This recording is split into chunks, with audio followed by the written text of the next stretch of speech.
Hi everyone, this is Macy again from Mindful Breath, and in this video, I would like to talk about McMindfulness. How do you know if you are practicing McMindfulness? So the term McMindfulness was coined by Miles Neal, who described it as a feeding frenzy of spiritual practices that provide immediate nutrition but no long-term sustenance. So I totally agree with him. So McMindfulness also points to how mindfulness has been commercialized into a well-being product as a quick fix to our stress and unhappiness. It's also used as a technique to help people achieve more in life, whether it's money, career, success, or health. So companies may even run mindfulness programs or workshops as a way to increase productivity and performance.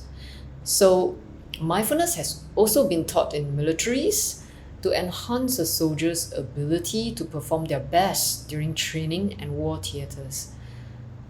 So for those who take up mindfulness for all of the purposes described earlier are practicing McMindfulness, or what we call wrong mindfulness. Most people get interested in secular mindfulness because it comes without the Buddhist baggage or the Buddhist jargons, and it is not related to religions. So I hate to burst the bubble, but you cannot call a slice of a chicken pie that is taken out from the whole pie. So the whole pie is the whole, it's not just a slice, right? So similarly, mindfulness has been taken out of context.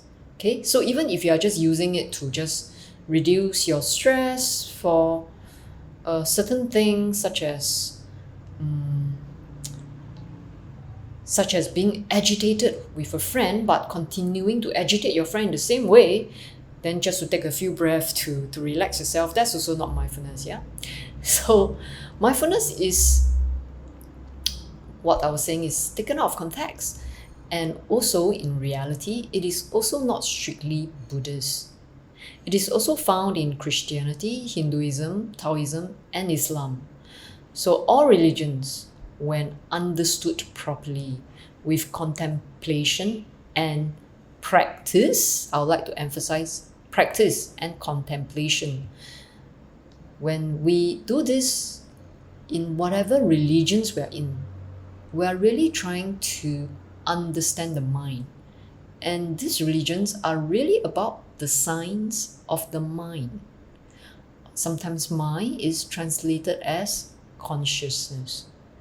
So our mind, by nature, without being clouded by baggages such as thoughts and feelings or perception, is really bright, awake, and has a loving quality about it. In our daily life, our thoughts consist of worry, agitation, sensuality, sensual desires, doubt, and sloth. So, right, we're always going between agitation, sloth, and then wanting something like food, music. These are sensual desires.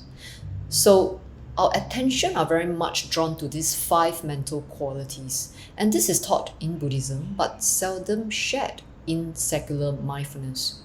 There is nothing religious about it. We only need to look into our own minds to see if this is true or not. So when we practice mindfulness for the sake of gaining something, such as a better career, our minds may be quiet for a while, but agitation will arise when we don't get what we want.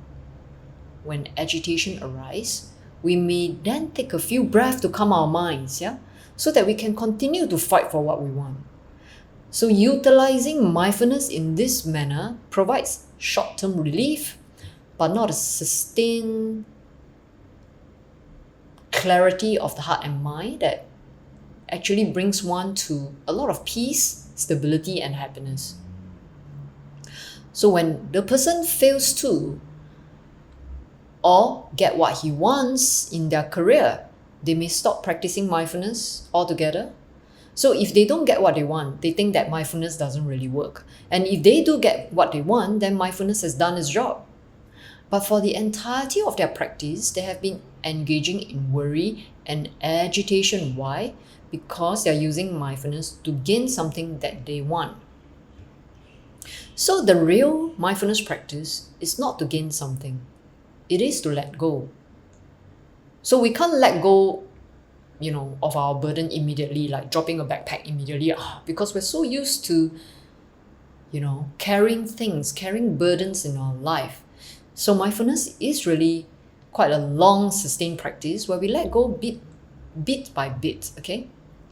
So we slowly and gradually let go of our worry, our agitation, even sloth, doubt, and also sensual desires, okay? So in order to see what our mind is in its natural state, we practice mindfulness.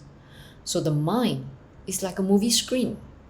It knows, it has awareness, while our perception, feeling, and thoughts color the movie screen. And in our absent-mindedness, our fixated mind or scattered mind, we become absorbed by these colored moving images, and we think that this is our mind, forgetting the movie screen itself, which is the real natural state of our mind. So indeed, when we are able to catch a glimpse of our natural mind, many of our stresses drop away because we realize that all of the stress are created by our wrong perception of what our mind is, by our endless wanting things to go our way and hating it when things don't go our way, and causing negativity. And this clouds the natural state of our mind. Does that mean that someone who catches a glimpse of his or her nature of mind becomes someone dead while alive, or becomes a doormat to be stepped all over? So no, not at all, okay? The natural mind may not have so much worry, agitation, sensual desire, doubt, and sloth, but it is wakeful, it has clarity, and it knows. What does it know? It knows itself. It knows that it's none of these things. And it understands it is not the activities that make the mind. And it is not the murky mind states that is caused by the activities we keep engaging by fixating our attention through our wanting things our way. Okay? So it is the narrow wanting mind with its fixated attention, or the opposite, scattered attention, by being so distracted all the time, that is causing the negative qualities. So now you understand fixated attention. When we want something really bad, we don't get it, we get agitated, right? So what about scattered attention? Again, we think that our mind has to have thoughts all the time. So when there are no thoughts, no feelings, we feel numb or we feel uncomfortable. So we distract ourselves in many different ways available today through technology, and that creates a scattered form of attention, or called mind wandering, which has been proven to cause depression. So a clear mind, which is a natural state of mind, also knows that by engaging in manipulation of others, in power play, in greed, and what you can think of that causes unhappiness, politics and war, it cannot sustain happiness, because these things are not what it really is. And then we remain clouded by these murky mind states. And when our minds are clouded, it feels as if we are living in a dream, right? When your mind is scattered, and then when it's fixated, and then it's scattered, it's fixated, it's scattered. It's never really clearly knowing. When I say fixated, means we're so absorbed in the thing, so absorbed in music, we forget ourselves. Sometimes we're absorbed in a particular emotion of the music, like love songs, or songs that remind us remind us of the heartbreak or that love we lost, and then we keep getting absorbed in that feeling. That's a kind of fixated attention, and there's no clarity around that kind of mind. So then we are like living in a dream, living an insignificant life where we don't remember anything much about what we do in a day, never really paying attention to what matters in our daily life. And the result of that is, what will we think about when death comes to us? And we all know death is uncertain, unpredictable. It can come anytime. But most of us think it comes in the future. And I like what a teacher said. She said, we think death comes in the future. And when it comes in the future, it's always now. So death is a topic we very much like to avoid. But yet, it is a reality.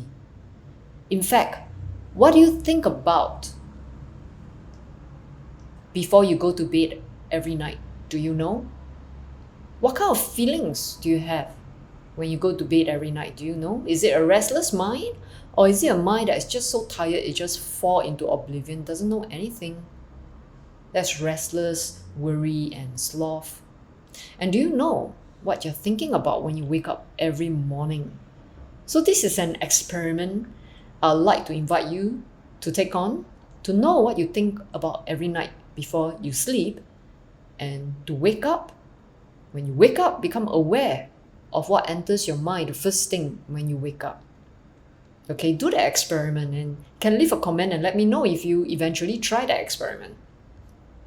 So at Mindful Breath, we offer corporate and one-to-one mindfulness training, not to help our participants get something, but to help our participants understand the workings of their mind so that one day they can hopefully catch a glimpse of the natural state of their mind and understand that love and happiness is a natural quality of the mind. So of course, in our 8 weeks training, that's not possible, okay? That our 8 weeks training is more of like setting someone on the start of a mindfulness journey. It's more of like an introduction, okay, to get you into the habit. And I know of many people, after the 8 weeks, they can practice for 2 months, 3 months, 4 months, 6 months, then they drop off, and then they try to climb back up with great difficulty. Why is that so? Because they have not really caught a glimpse of the natural state of their mind. Okay, so we also offer free meditation mindfulness courses, but it's not for beginners. Now you're thinking, isn't that strange? Well, for serious practitioners who have gone through our secular mindfulness course, we can also offer one-to-one coaching. But when we come to the free mindfulness meditation course, we're a little bit more flexible and relaxed about it. It is not for those who are curious, because for those who are curious about meditation, there are so many free meditation courses out there. You can also watch our free guided meditation videos. It's for those who have something deeper, right, within themselves. I had a participant who had anxiety, another participant who's always, easily worked up, and in these free courses, I do offer and share some Buddhist jargons and practices. So for those who are not, worried about religion or that, you'll be converted, right? I'm just joking. No, it's true, we don't convert you. So if you're not worried about that, then you can take our free meditation courses. And our free meditation courses are offered freely, and we do hope for donations if you find it useful for you, for your life, because that's what we really want to be helpful at Mindful Breath.